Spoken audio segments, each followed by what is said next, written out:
Hello all for our third webinar in the OCRT series. We are a small group. I wanted to give more time for other people to join, but also we will be recording this webinar so people who couldn't catch it on time can attend it later. Thank you for joining us, and I will be welcoming Mike to take us through the organizational cache readiness tool. We will be having a deeper look at the MENA context. Please, Mike. Thank you, Murad, and good afternoon, your time, I guess. Good afternoon, everybody, and thank you for joining us. I do hope a few more colleagues will be joining us as they connect in, but we will get us started because we do have a lot of things that we'd like to give you an opportunity to talk about. So again, my name is Mike Daniels. I'm a consultant working on behalf of KELP, helping them to develop and prepare this webinar, talking about the organizational cache readiness tool. As mentioned, this is, okay, let me put my video on shortly. So we can just because say hi. We are hello, everybody. A small number of people, maybe we can also turn on our videos so we can interact easier with each other. Okay, sure. Hi, Mike. Hi, Murad. Hi, Martin. I recognize some of the challenges of internet bandwidth for people, including myself. So if we do start to get a bit static, then maybe I suggest we turn the cameras off for the time being. Hi, it's great to have those that were able to join us so far. I hope more do come. Maybe, so first slide, Murad, please, next slide. So as Murad already mentioned, this is the third webinar in the series, organized and led by the Cache Learning Partnership, KELP, on our organizational cache readiness tool, what we refer to as the OCRT or OCRT, a bit of a mouthful. So far we've done a webinar on an orientation to the OCRT. So that was intended for all interested parties around the world that might want to know more about the tool and the processes. Then we looked at a second webinar. We went deeper into the overall process and the overall tool itself, looking at the actual components of the tool and how to use it a bit more in detail.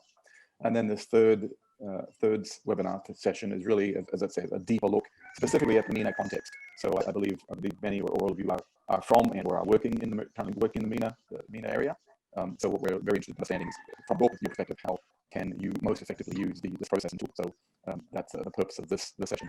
I do hope that all of you that have joined us here today have had a chance already to attend the first and the second session. We'll be diving right in and not doing much of a recap of what the tool is. We'll have a little bit of a discussion, but we really then want to get in and have a good discussion about some of the challenges. Next slide, please. So again, today's objective is really to have you to look at and recognize and discuss some of the practical, organizational, and sort of social cultural challenges that you might face facilitating the OCRT process in the MENA region, in the context here. And for you to discuss and share ideas about how you could possibly address them, and also potentially with how Murad, our colleague in the MENA region for KELP, and KELP more broadly, how they may be able to help this process as you move forward with your organizations or your partners. The format of this is we want to go through, but mostly we are looking in for plenary discussions, small group discussions. So I hope you all will engage. We will have a couple of breakout sessions. Assuming we have enough people joining us, we will have a couple of breakouts where you can get in more detail. Otherwise, we'll keep it in plenary. But once again, please do engage. Please do engage freely by speaking. If you have your Zoom controls, you can raise your hand if you can, and we can call on you. If not, you can also please write a question or a note in the Zoom chat box, and our moderator Martin, thank you again, Martin, will be able to summarize those questions and let me know of where we are, and he'll speak to some of those questions as well and answer some of those as well. And then, but feel free to talk. Again, raise your hand if you can. If you can't, just turn your microphone off and turn the microphone on and speak when it's appropriate and there's a pause. But do please respect, obviously, the time of and opinions of other participants. Hopefully we'll have more joining us, and hopefully we'll have everybody a chance to speak and give their opinions and have their thoughts. But like I said, again, please also use the Zoom chat if you have particular questions. Next slide. So maybe let's start off with brief introductions. Again, my name is Mike Daniels. I'm a cache and voucher assistant CVA consultant working in the area for quite a few years. I have experience in the MENA region, and in a variety of countries, and currently supporting projects there as well. So I'm very interested in also seeing the perspectives of colleagues in the region. And I'm also involved in KELP as a trainer and facilitator of some of these processes. And I was myself involved in one of the earlier versions of this tool in terms of helping KELP develop one of the earlier versions of this OCRT tool. So I'm very excited to be here. Maybe Murad and Martin, quickly again introduce yourself, and then we'll turn to our colleagues. Yeah, I guess all people who joined us know me also, because we've been talking or seeing each other during trainings in MENA region. I'm Murad Khawaja, the KELP capacity building lead for MENA, and I hope I also can provide more support on the use of OCRT in your different organizations all across MENA after we finish these webinars. Martin? Thank you. Thanks, Mike and Murad. I'm Martin Pittman. I'm the Global Capacity Building Coordinator for KELP. I work with the global team, but I'm based in the US. Glad to meet all of you and look forward to supporting the OCRT as it gets used more widely across the region. Thanks. Great. Thank you both. Let's turn to our participants. I see we currently have three participants in the room. Maybe Lama. I know I've spoken to you recently. Maybe Lama, would you like to introduce yourself? Yes, hi, this is Lama Al-Tawil. I work with OCHA Syria, and I am currently acting as a secretariat for the cash working group in Damascus. Over. Nice to meet you all. Great, thank you. Welcome, and welcome, Lama. Maybe I see Abdul Razak. Yes, please, go ahead, Abdul Razak. Thank you, Mike. You can shorten it and call me Abdul. It's okay. Easier for everybody. I'm also Abdul Razak Salah. I work for OCHA, and I work as co-chair with the Cash and Market Working Group and the United Nations Common Cash System for Yemen. So thanks. Over. Abdul, sorry, you said you were with OCHA where? Which country? Yemen. Yemen, great. Yeah. I'll probably see you next week. I'll be there myself. Great. Okay. Abdul. And then looks like Meha with Dorcas Syria. Yes. Would you like to introduce yourself? And I'm the senior. Meha, maybe you need to get closer to your microphone. We can't hear you. This is Meher Mardirosyan. I am the senior program manager of Dorcas in Syria. Hi Murad. Hi Lama. Last year around this time we were together here in Damascus. Exactly. I'm here. We were having the market assessment tool. Yeah, exactly a year ago. Great. Hi and welcome, Mahir. I struggle a little bit to hear you, so if you wouldn't mind maybe moving closer to your microphone at least when you speak. So okay. That's it. Okay. Great. So welcome everybody. And as I said, hopefully we'll have more joining us. Just very quickly, can I see a show of hands, or can you let me know verbally if you have had a chance, hopefully, to go through the previous webinars, or at least have had a chance to read through and look through the materials, and so where it can give me a sense if you're familiar with the materials so far. Abdul, were you able to attend some of the sessions, the previous sessions? Yes, I was. I participated in the first session. The second session, I tried to catch up with the recording, but I did not finish. You weren't able to. Okay, all right. Yeah. But I hope you've had a chance to look at the materials. Yeah. Lama, Meher. Yes, I participated in the first session, and I watched the second session on YouTube, but I have no really practical experience in using the tool. Sure. Okay. That's fine. That part of the purposes of this webinar is to have a chance to discuss and talk about how you can get that kind of practical experience and what would be some of the challenges. Okay. And Meher, have you had a chance to? I participated in the previous two webinars, and yeah, it's very helpful. Of course, this is a new tool for us, and the introductory webinars are very helpful in the future. Okay. Great. Thank you. Murad, just one more slide, please. Okay, great. So, all right. So, a quick recap of the tools. Who'd like to remind us what the four categories are of the OCRT in terms of how when we're looking at organizational capacity, readiness, and readiness for cash? What are some of the categories? The four categories we're looking at.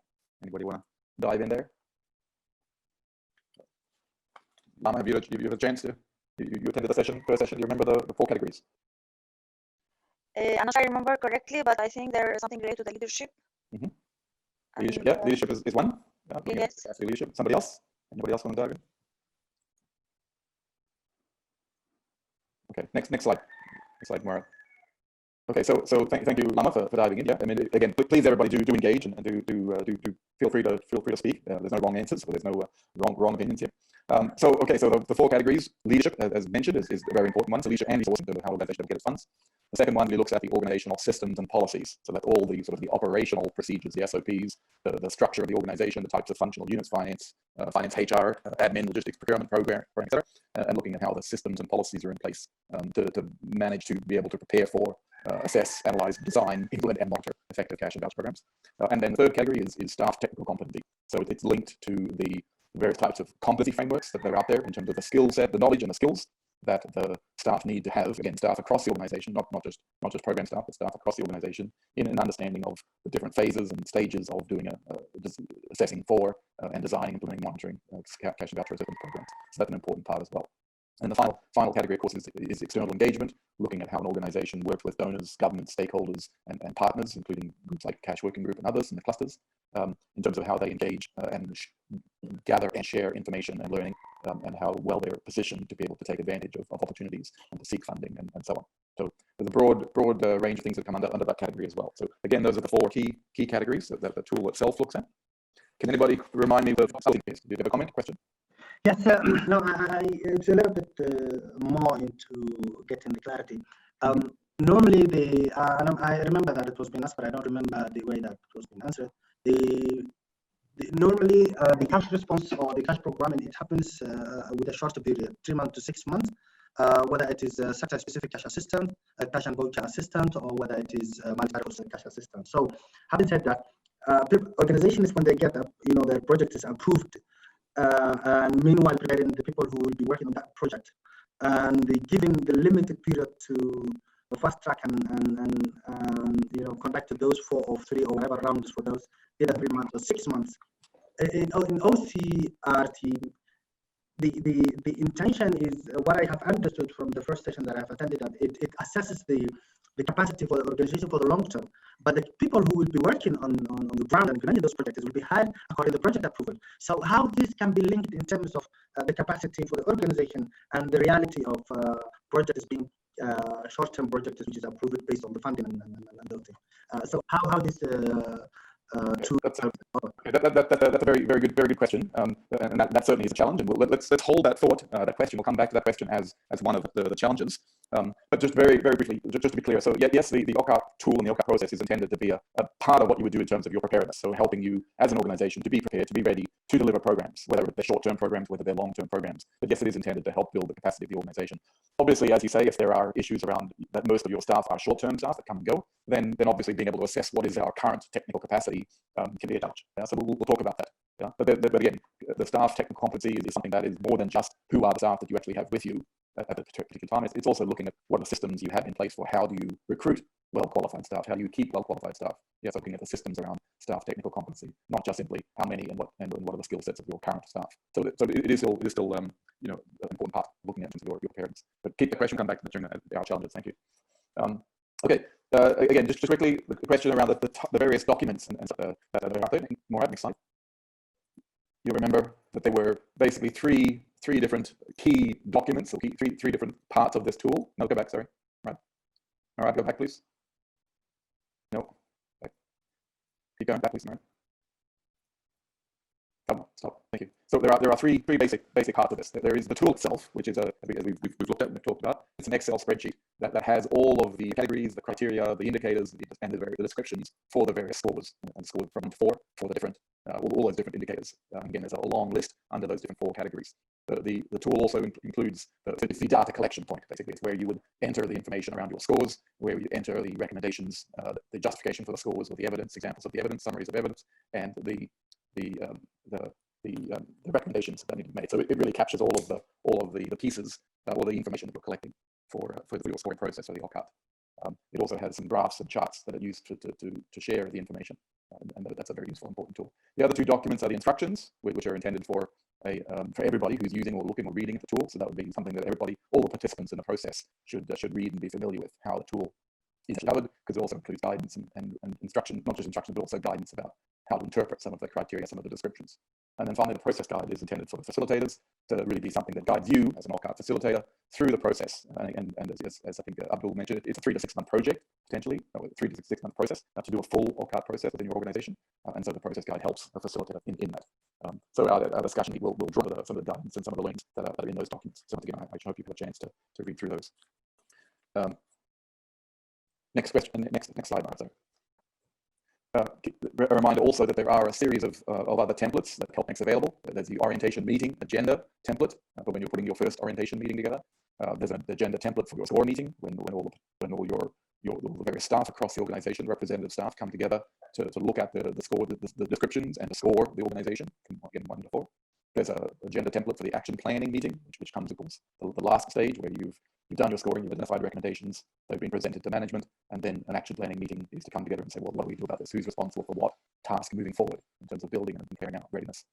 And then there are some templates that you can use for those action plans. There's a standard one, which is quite detailed, and then there's a more simple one with fewer components.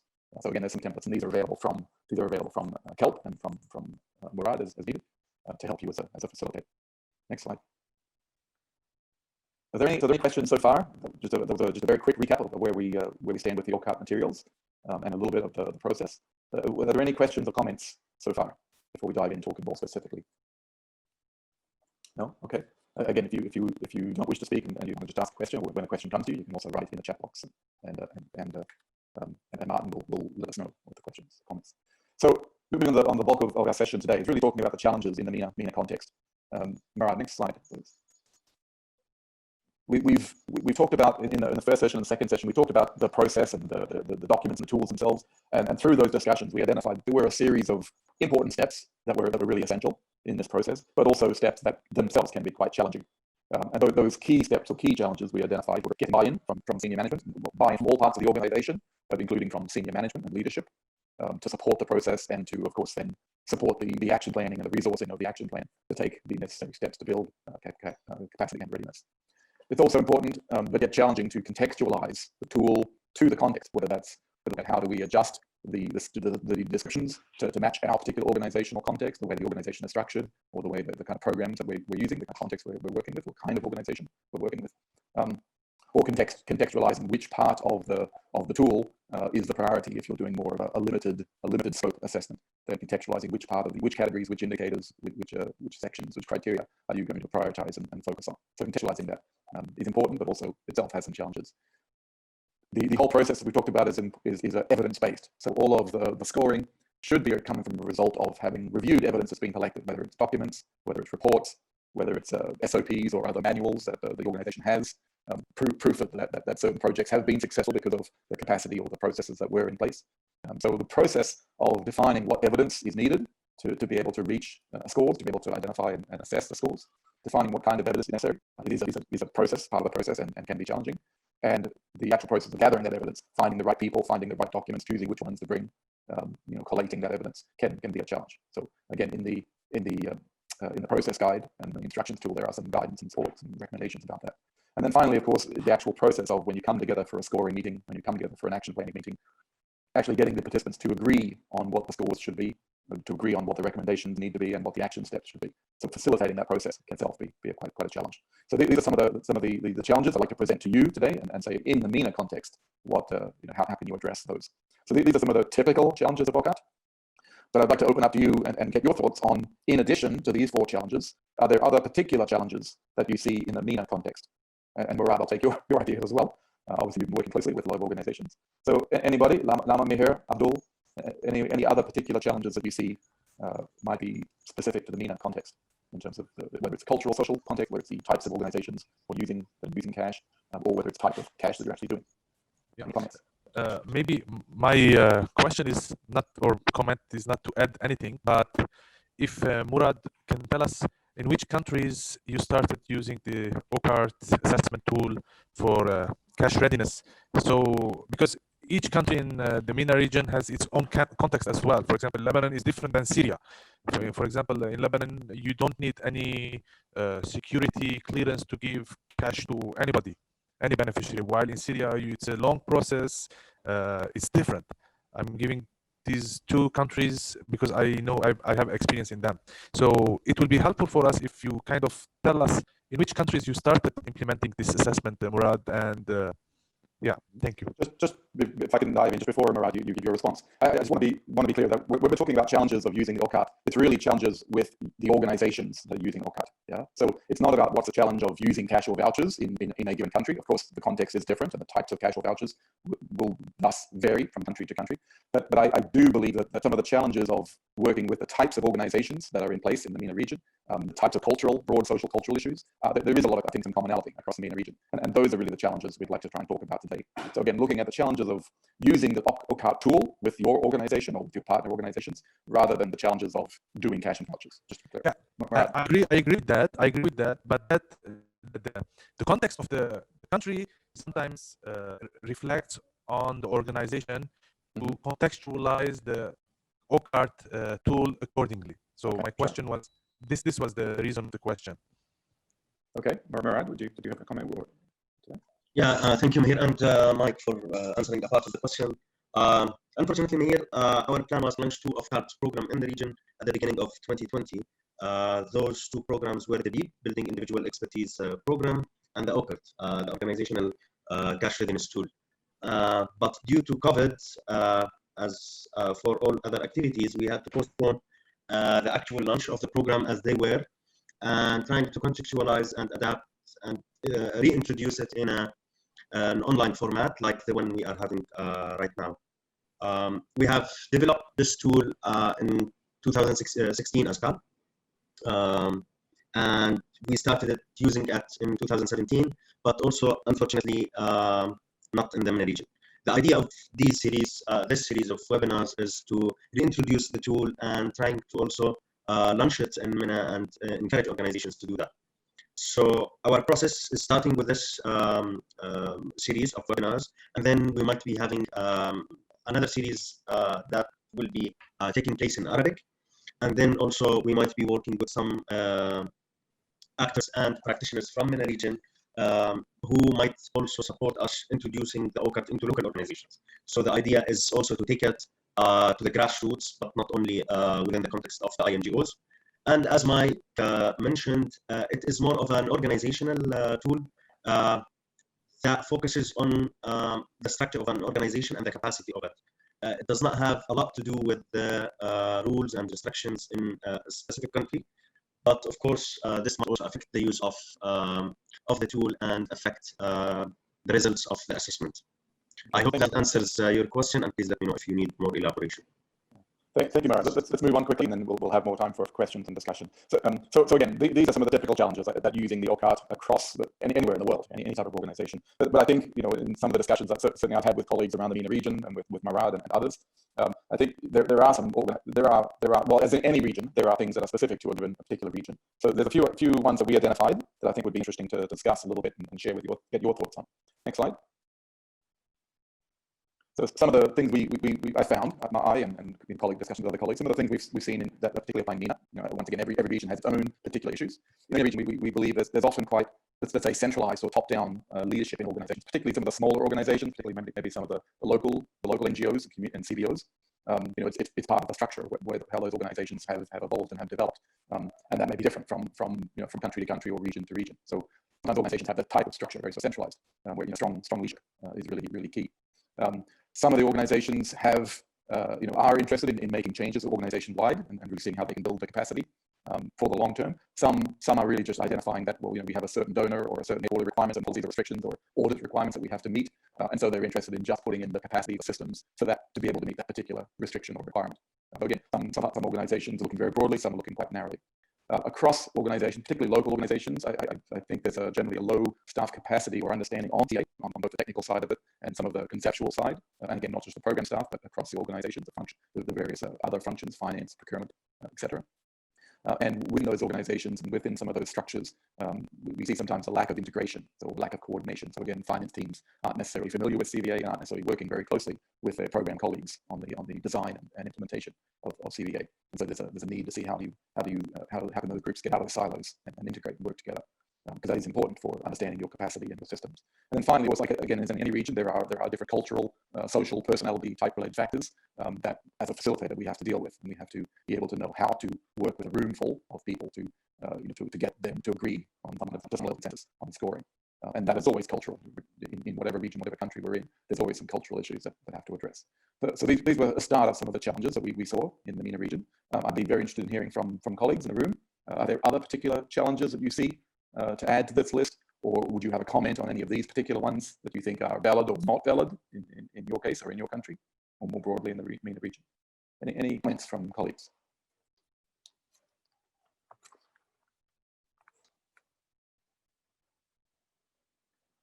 Abdul, Lama, Meher, I hope you're still there. Any thoughts either on these points? Would you agree? Would you disagree? And/or are there other specific challenges that you could imagine if you were put in the situation of being a facilitator of this process with your organization or an organization? What would you see as the challenges? Abdul, your hand's raised. Go ahead. Yeah, thank you. In terms of challenges, it's well articulated, and I think this challenge is there. And I'm not talking about MENA, but I'm reflecting it to Yemen and some other, in Africa region that I've worked in. So having said that, but in terms of the challenges that you have mentioned, it here is good. But in terms of OCRT, not only challenges, but can you hear me? I can hear you. Go ahead. Seeing here the challenge is good, but also the opportunity that the OCR has. I think it's some also thing that the session should also present or put in place. So that also helps the OCR to be used in MENA or in other countries. In terms of opportunities of what are the opportunities to use this? For example, the CVA. Let me talk about Yemen. The opportunities which is there, the infrastructure first. The second, the appetite from the communities, the government, and the structure. Which if the CVA infrastructure is somehow ready to be implemented and using OCR in place. So things like that. That's one example that I'm giving. But also. There are many other opportunities that OCR can help and support in the organizational capacity to be implemented CVA programs. But I cannot recall all of it, and I'm not brainstorming. But I'm just saying that there is opportunity in MENA that can be reflected in the document.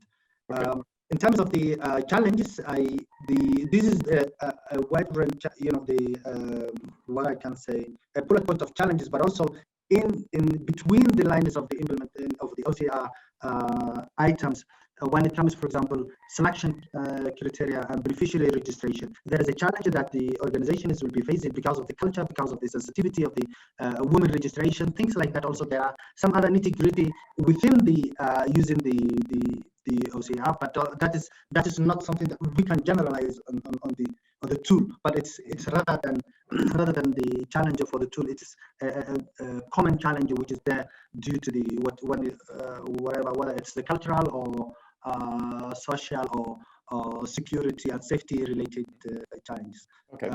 So I'm hearing. Okay, thank you. So I'm hearing two comments. One around that what are the opportunities of using OCRT, and certainly that's something I would encourage you to pursue with Murad in terms of where and how can the OCRT be used across the MENA region. I'm very pleased to hear that you think Yemen and organizations in Yemen are ready and eager to use this and do capacity building. I know CVA is increasingly of interest there, so it's great to hear that there's an interest in using the OCRT tool. In terms of the challenges, you refer to things like selection criteria and such. Once again, I guess I would say that what your selection criteria are and how you implement and choose selection criteria are a challenge in each country. What the OCRT talks about is, do you as an organization have a policy and a process in place on how you define what are appropriate selection criteria, and how do you get the community buy-in, and how do you then go off and conduct your selection and verification? So it's not about, again, it's looking at how as an organization, how do you do that, not what are the selection criteria. That's very specific to any given context. But it's really saying, do you have a system in place in your organization where you can agree on a set of relevant, valid selection criteria that are accepted by the community and the government and stakeholders, and you can then use those criteria, whatever they are, you can use those criteria effectively to build a caseload of beneficiaries and to be able to implement your program. So it's really looking again at the capacity there, and again that can be a challenge. And so how do as an organization, how do you address that challenge? What kind of policies, procedures, approaches do you need to have to be able to address that challenge? I will add also, Abdul, so you had also of course mentioned your previous challenge about short term, the fact that a lot of projects are short term. This relates to, I guess, the third bullet point here in terms of low staff capacity, that there is often, in terms of the ongoing staff, there can be low capacity of understanding or technical capacity on CVA, and that organizations then bring in for short-term purposes technical staff or project staff they need. But like I said again, the issue here for the OCRT is, as an organization, how do you choose, identify the types of staff that you need? How do you recruit them? How do you make sure they understand policies and procedures? And how do you retain them or keep them when you can? How do you learn from them and use learning, even if they do leave? How do you benefit from the fact that they've with you for 6 months? How do you keep that learning So looking at the types of knowledge management within an organization. Again, these are things that apply to your OCRT. But again, these are issues around the tool itself, and so how you would contextualize the tool. Does anybody want to speak to just briefly about the last point about the cultural or factors affecting scores or affecting the willingness of people to come together and agree on a score? Does anybody have thoughts about that particular issue? Is that a valid point in the MENA region? Yes, I guess so. Yeah. Yes. Okay. All right. Can I ask a question? Go ahead, Murad. Yeah. And actually, when we think of it, all the attendees here are representing either UN agencies or international NGOs. And I know that some of you is working with local organizations. So do you think that it is possible to introduce the OCRT tool to the local organizations, and would they be interested in having it within their organizations?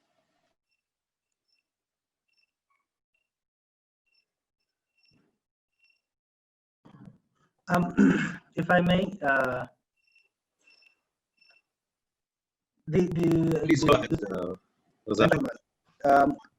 I think that as a tool that helps organizations to assess their capacity and to strengthen wherever their weakness that they may see, I am sure that the interest is there. And but what I would think about is the issue is that those local organizations or the NGOs have not been, we have distributed, I have circulated this announcement for the OCR webinar, but also people are overwhelmed with responding, until their what to do list is that matters for them without going through and seeing other opportunities that can improve their programming or program implementation. So I'm sure that if someone or this information may reach the senior management and the people who are responsible in the program, whether head of programs or the program managers overseeing the cash and voucher assistance, they would be very much interested in using this tool. I'm sure that they would be, they would love to use and benefit from this kind of tool that will help them. Okay, so yeah, that's a very, very valid point about the time and effort required to do the full OCRT process. Again, it's defined as being 3 to 6 months. That's obviously a very long time if an organization is already feeling overwhelmed or they're in the midst of doing short-term projects. So let's take that as one of the challenges. Let's talk about that today. Let's take that about in terms of contextualizing.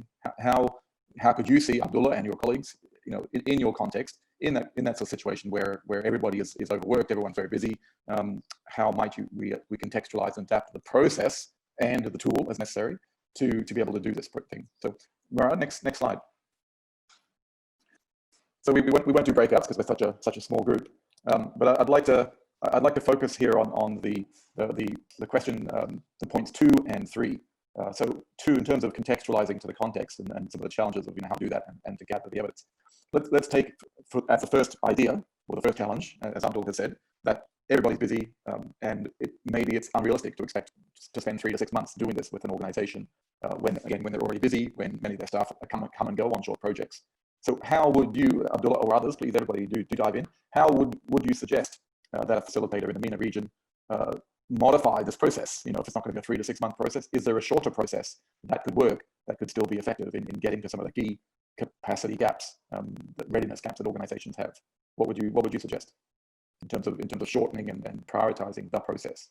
Any thoughts there? And I'd like to open up. We haven't heard from Lama or Meher for a while, and I see we have a new colleague joining us, Javier. Javier, welcome. My name's Mike Daniels, and we're here with Murad from the CALP MENA region, and also Martin from the CALP Global Office, Capacity Building Office. Welcome for joining us, and you're welcome to please dive in with questions or comments at any time. We're trying to have an engaged process here.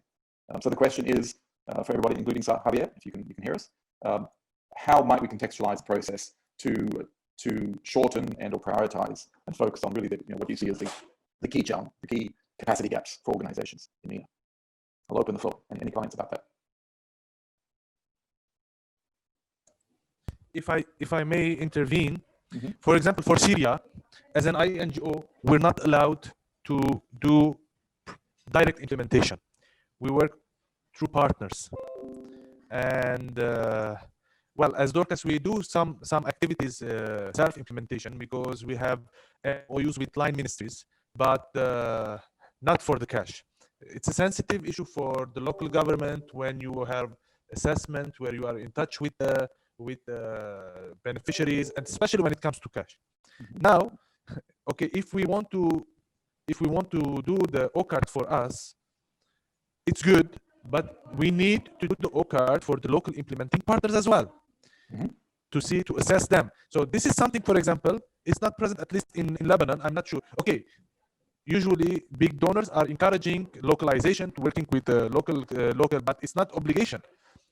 What I call it in Syria, it is like forced localization. Okay. Yeah. Okay. So this is something you're having to work with local implementing partners, cooperating partners. So the issue is not only that these INGOs, we need to go to the grassroots level on the INGOs and to do this assessment, the OCRT, not only for the INGOs but also for the local NGOs. Maybe this is something good that CALP takes into consideration this issue as well. Okay, so CALP should support, your recommendation is CALP should support that process. As a facilitator, or, if you were to be involved in that process, how would you work with these local implementing partners to get buy-in and to do a capacity assessment? True. Well, process with them. Yeah. Well, these local implementing partners have many INGOs. Now Lama knows we are in the cash working group. We have some certain INGOs that already have started to do cash implementations. Maybe through the INGOs who do cash implementations, reach out to the local implementing partners. For example, it can be SARC, Syrian Red Crescent. It could be smaller faith-based organizations like GOPA, EPDC. There are lots of them. Syria Trust. Okay, so the larger organizations could reach out to their own, presumably starting with their own implementing partners and saying, okay, this is something that we need to do together. Presumably, it's something you don't want to necessarily pose. The OCRT is not intended to be an external assessment, but it is something that they could reach out and they could support the local partners to do this process. Okay, because INGOs even are not the ones who are doing the legwork, so we don't know about them. Okay. So we don't know the real challenges of the field, right? Sure. So that comes back to the first question, though, and as Abdul said, all organizations, but let's say especially the local organizations, the local implementing partners, they do have generally low capacity. They do work short term. They have short term staff. Many of the projects are short term. How, if you were to be a facilitator, or you were to recommend two facilitators, how would somebody do this OCRT with a local implementing partner? How would you approach if you were an NGO, an international NGO, or you're a facilitator, you've been asked to come in and work with a local partner? How would you do this? What would you recommend? What's required? What would help? May I? Abdul, you have your hand up, yeah? Yes, as co-coordinator for the Cash and Market Working Group, I would request you and the CALP teams. I'm not saying this coming Cash and Market Working Group meeting, but the next maybe, or if there is also opportunity to shorten, but I need to check with the chair.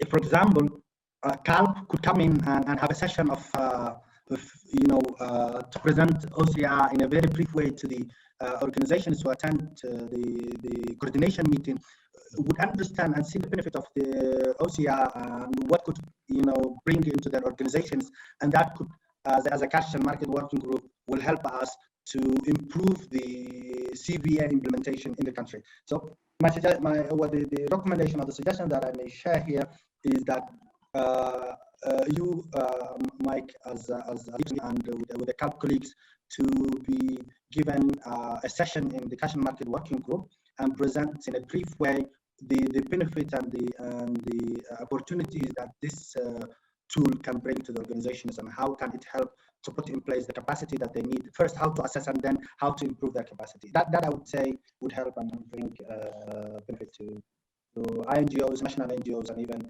UN agencies who implement cash. Over. So as part of getting the buy-in, one of the first steps you're recommending that CALP engage with cash working groups and make presentations about the OCRT and the process and the benefits thereof, so that organizations maybe can start to think about this and reflect on this, and so it's a start of getting buy-in. So that's a good suggestion. As I mentioned, I will be in Yemen shortly and working with some local organizations on doing, in effect, capacity assessments, like a bit like the OCRT or a version thereof. How would you recommend I approach, and again, not just you, Abdul, but all colleagues, how would you recommend I approach this issue with the small organizations? Again, that maybe I can't come and say this is going to take 3 months, 6 months. They're going to walk away. How could I approach? What could I do with these organizations to help them focus and contextualize to say what is the biggest gap area? What are the main parts that we need to address, and what might those be from your perspective? Anybody? Javier, I see you're still with us. Feel free, please, to jump in if you have a comment or a question. Yeah, maybe I can jump in, but sorry, I missed the first part of the meeting. Sorry, Yeah, I was late.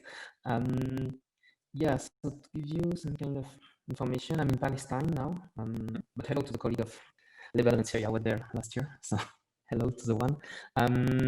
The situation is a bit different, I would say, here in Palestine, because the local NGOs are like really well structured and really professional, sometimes even more structured than the international NGOs. The same constraints. We are actually facing some constraints that are not only directly related to cash transfer, but in a way it's more sensitive in cash transfer. It's related to the anti-fraud and the anti-terrorism rules imposed by American government, let's say, and the American banks and then all the donors, and all of this reflects on the implementing partners and the NGOs and the relationship that we have with them. So every transfer that we do with them, through them, or like even assessments, all of these questions, it's related in our relationship and in the MOU that we sign with them. And I don't know if it's something that should also be part of this CALP, because I'm not 100% yet informed, but it's one major constraint and one daily discussion here in Palestine. Okay, and I know also in Syria it was something we were discussing, but more like in a global level. But in Palestine, it's also part of our relationship with the local partners. Okay, thank you, Javier, for that comment.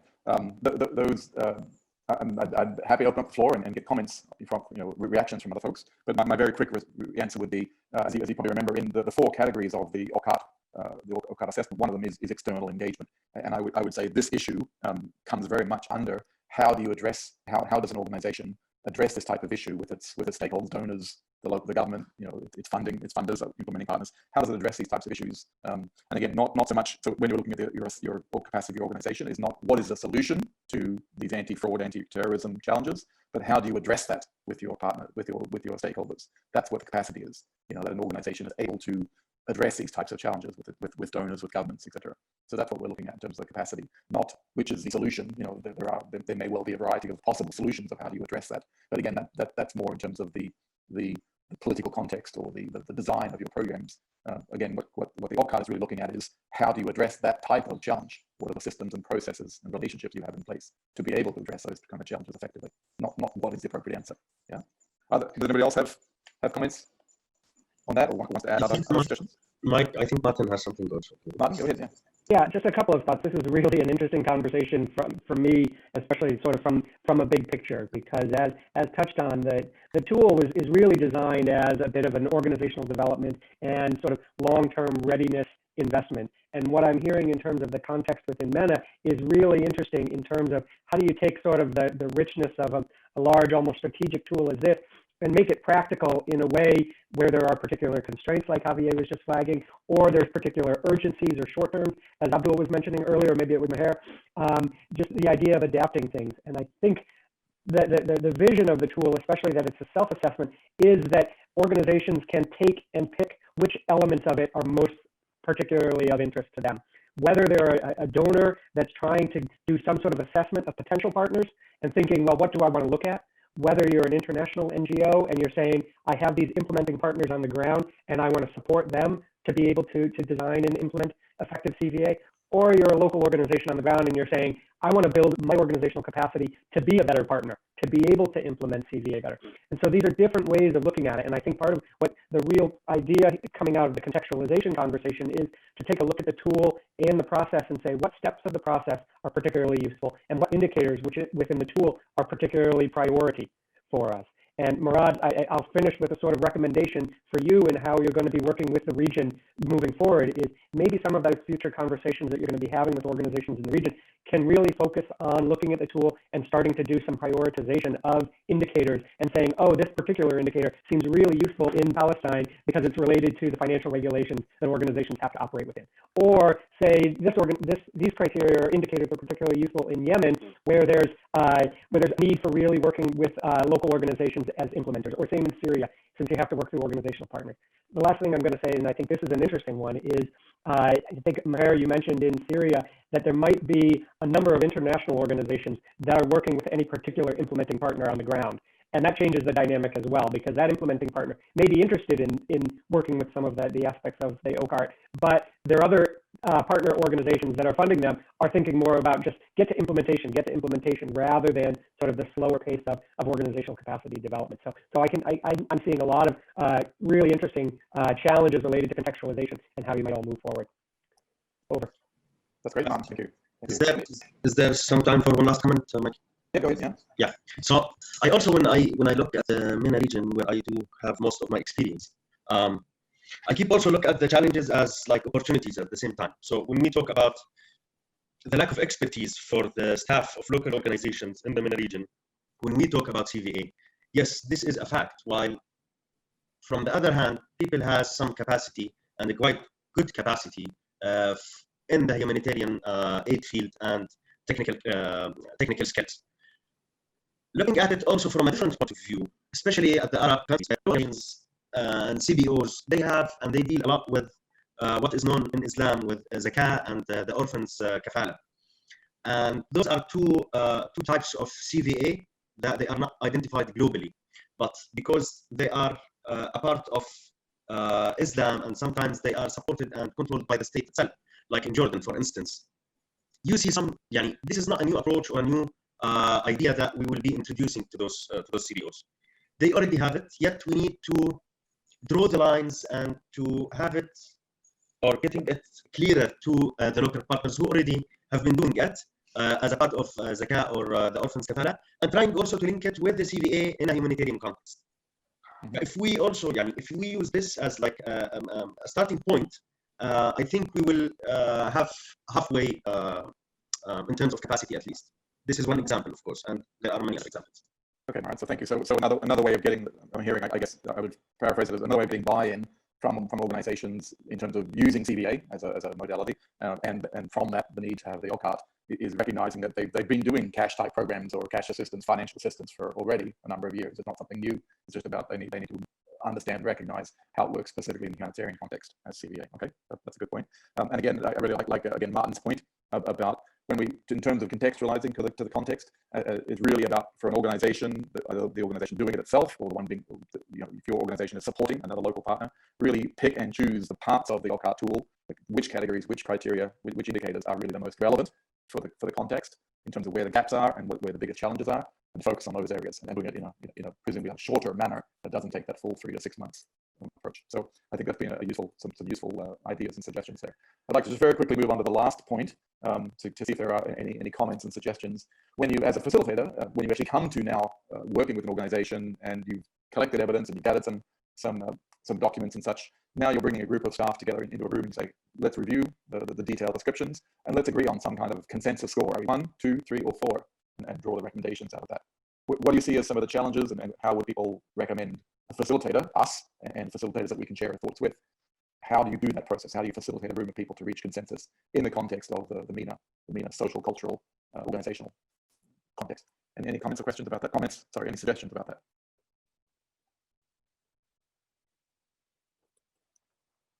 Does anybody think that's an easy process?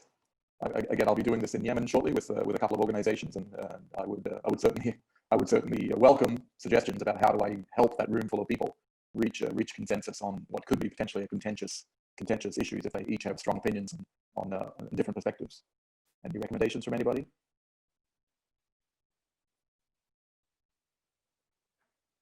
Murad, any thoughts on that issue? Or Martin? Yeah, I can try to speak just a little bit to it, because I don't know the MENA region very well, to be honest, but in using a tool such as this and this tool in other regions, a lot of what we've discovered is the real value of being sure that there's some data that's collected around each of the indicators to go into a meeting, so that as a conversation in terms of scoring and thinking about action steps, it can really be essentially evidence-based.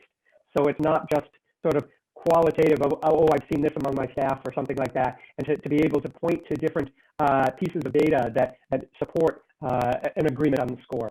The other thing in some contexts, especially with some organizations, some local organizations, it may be more difficult for staff, say lower level staff, to speak their mind in front of their senior officers and all. And that's something that could be a little bit challenging. So in those cases, we might be thinking about some ways of getting people to write some things down either before a meeting or during a meeting to be able to set up a way for people to share their ideas in a safe environment for them, if you will. So that's just a couple of thoughts.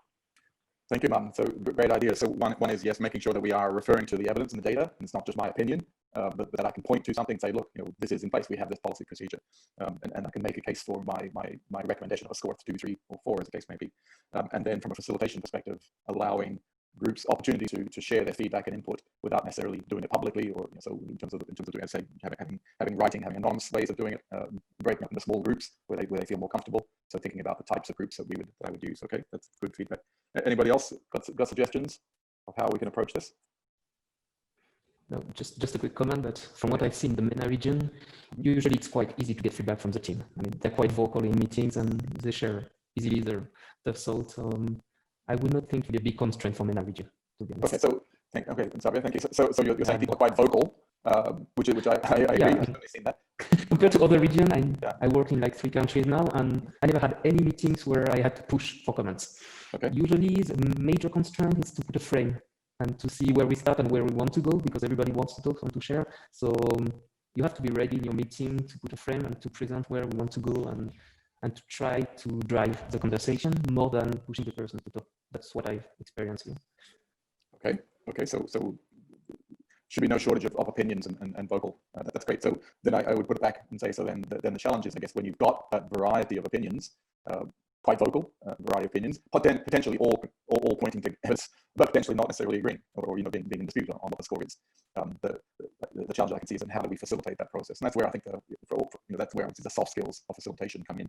I like your point about, yes, having a framework, making sure it's very clear what are we trying to achieve, so having very clear objectives of the meeting, and recognizing that we're not going to spend all day discussing and arguing about these things. We do need to come to an agreed score to be able to move on. One of the things I'll point out that one of the nice things about the OCRT tool is that it doesn't in fact require us to have a single score that we all agree on. It can be a score that's a consensus, a score that's basically a compromise between people in the room, because you can then also in the tool you can also record the level of consensus. Did everybody agree that we're a score 3, or did some people say 4, some people said 2, and so the 3 was a sort of happy compromise that allowed us to move on. So the fact that tool allows you to have that scope of noting a compromise score with understanding the level of compromise, I think that's a very useful tool, useful part of the tool that can help you in terms of facilitating that process. It also then helps when you come back to your action planning to say, okay, so we said 3, but some people felt 2, so we do need to look at why it was 2. Where are those particular gaps, and do they also need to be addressed, even though our overall score was 3? Are there particular things that need to be addressed? So the tool is very useful that way, I think. Mike, yeah, Mike, can I come in there and just compliment that? Just because I think this is a really valuable point, and it's covered in the process guide, and I'm actually looking at page 5, which has a bit of a chart about consensus and score. I don't know if it's worth me trying to share my screen just for a minute to flag it to people, because I think it is a really useful part of the conversation. Murad, can I take the screen from you? Sure, Martin. Okay, thanks. There. So hopefully you're seeing that chart now, right? And that you are seeing it? Yes. Okay, great. So again, as Mike is flagging there, you can be thinking about the OCRT score on one, and then the degree of consensus, which is written. And this chart gives a sense of, well, how do we deal with when there isn't clear consensus, right? So let's start up in the upper right, where a score is high and there's agreed consensus.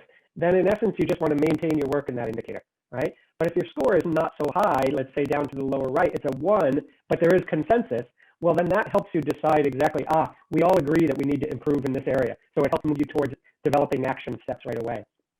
But where there is less consensus, you need to think a little bit more about, for example, now the upper left, where generally people feel like, well, the score is high, but not everybody really agrees about that. So what we're saying there is you need to really have a sense of communication, of looking at the evidence together, making sure that people are seeing things a little bit more similarly if indeed the scores are high, right? then where there's low consensus and the score is low, that's where we're telling ourselves, we've really got to look into this a little bit more. We've got to get more information. We've got to have further conversation, and we're not quite ready to act yet. But we know if generally we're leaning toward the lower score, even if it isn't full consensus, we realize that it's something we want to investigate so that we can take action, especially if it's one of those priority indicators that we were talking about earlier. So again, this kind of conversation we touch on it in our process guide and in the instructions for using the tool as well. So again, Murad, as you're working with organizations in the region, I'll encourage you to identify key aspects of the process guide and the instructions to emphasize. I'll stop sharing. Over. Great, thank you, Martin. And any comments from the room about what Martin has shared? Again, it's this notion of reaching some kind of compromise, but also being sure you understand what the degree of consensus is, and what does that mean for how you move forward to the type of actions that you need to take. Any comments on that? Okay. Well, I think go ahead. Thank you. Go ahead. Yeah, in terms of the contextualization and again the scores, I think it will not be an issue and people will participate. But on the first point, which is decision making, which is as you have mentioned at the beginning of the session, that it is from top to down, and normally when it comes to making those kind of decisions, people with a decision does not participate in those kind of consultation meetings, but rather they send their junior staff, and junior staff will be very difficult to make or to have say on in terms of when we are thinking about the buy-in approach. And I think that is the place that you may face challenge, where you will get the feedback and the comment, and even you may succeed in terms of the scoring and the action steps, but using the tool that could be, or approving it could be somehow a challenging. So I don't know how that can be how you can think about before going into the second step and the third step, how you could first target. It's popping in my mind, but a way that could help is differentiating those two processes. The first process, which is the buy-in to meet the senior people from those organizations and give them as a kind of introductory the tool, and then ask for the second steps, to the second and the third steps, those who are technically involved mainly into the processes and the systems to participate. So and then they may go internally and discuss, and then those people who will participate in the second and the third steps could brief the senior management, and they could treat a consensus decision in terms of the tool. That is my comment on the topic, or on the steps. Over from my side. Okay, thank you, Abdul. So you're really pointing out, yes, the need for buy-in from management, from senior management, both senior management and let's say functional management, the units of the departments, that they don't just simply delegate to junior staff who have no real authority to take any decisions. So very good point. First, and again, I think in the process guide, it does give some further guidance about this.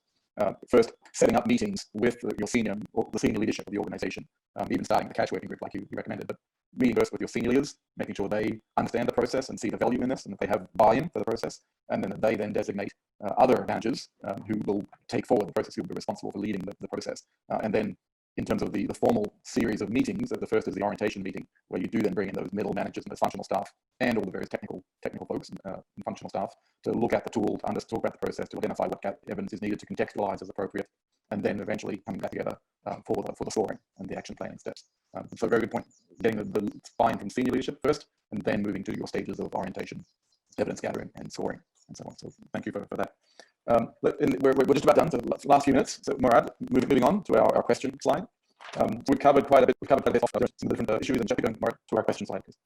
We've covered quite a few of the different issues and challenges with the process of using the OCRT and potentially the tool itself, in terms of how we need to contextualize and select your meetings. So I hope this process has been useful for people.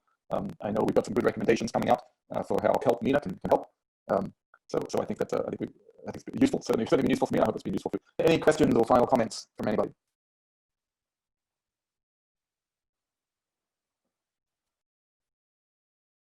If not, let's go there. Maybe just one very quick comment. Yes.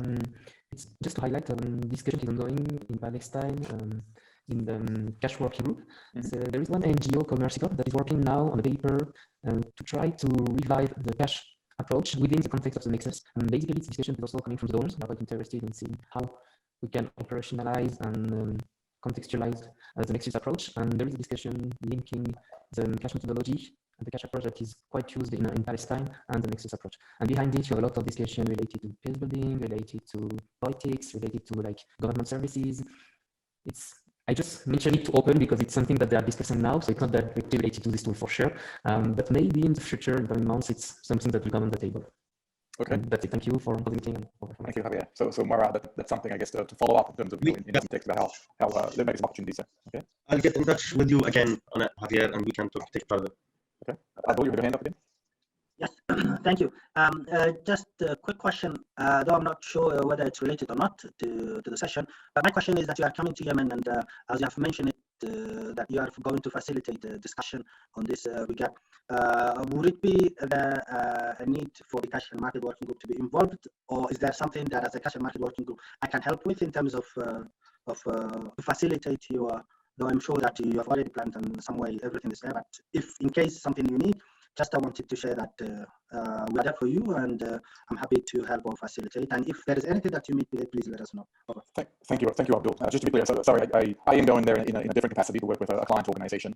So it's not on behalf of GELP. But thank you for the offer, and I certainly do hope that GELP will be arranging further support, both training and support to the OCRT process in Yemen. I agree there's a need there, and so certainly at that point there would be a need to reach out and coordinate with the cash working group. So again, thank you for that offer. Let's wrap up there in the interest of time. Last slide, please, Murad. Some key questions that have already come up, really about they're identifying that there are a variety of challenges that need to be addressed. So as in any context, it's really important that you adapt your process, adapt the method you're using to suit your context. And I think the key points that come out for me, I'd like to summarize for us, really was again Martin's idea that you don't have to do all of the OCRT. You can help an organization to pick and choose the parts that fit the main challenges in the context and fit the main gaps in the organization to really focus on where that is. I'd say the importance, again, as Abdul and others have mentioned, the importance of buy-in, senior leadership, to really start the process at the top in terms of working with senior leaders, getting them buying on board, and more broadly, of course, with the cash working groups to make sure that information is getting out there. I'm sure Murad and others from CELP will be able to help with that process. And then the big point about recognizing that the tool itself, again, doesn't have to reach entire agreement by a single sword and have everybody agree. That it can be, the final scores can be a compromise, and it's important to recognize that and recognize that you have you recognize the degree or not of consensus, because that also will influence what kind of action steps. What's really important is the process, not so much just the score. The process of doing the assessment and the discussion to then lead into the action plans. That's the most important part, rather than the numerical score that you would show in a graph. So that's what I'd say. So the key messages for me in terms of summing up what we've talked to today. I really appreciate everyone being engaged in this process and having joined us. I wish you all luck in moving this forward. We would like to ask you to take just a minute or two to give us some very quick feedback. Murad, next slide. Before you leave, if you would each give us a very quick feedback on these points. And I do wish you luck with your cash and voucher assistance programs, and with your luck or success in working with the OCRT in future. And I'm sure Murad will be reaching out to support that process. Thank you from me. On behalf of CELP, thank you for your attendance, and we would like also to thank our colleague Mike Daniels on this set of webinars. If you can also please answer these questions within the call. This webinar was recorded, and the recording also will be launched like the first and the second ones. And we will soon be in contact with all of you and other people who couldn't attend, but they are still interested in the tool and in taking it further with local partners in the different countries of MENA. Thank you all. Thank you, everybody. And thank you, Martin, as well.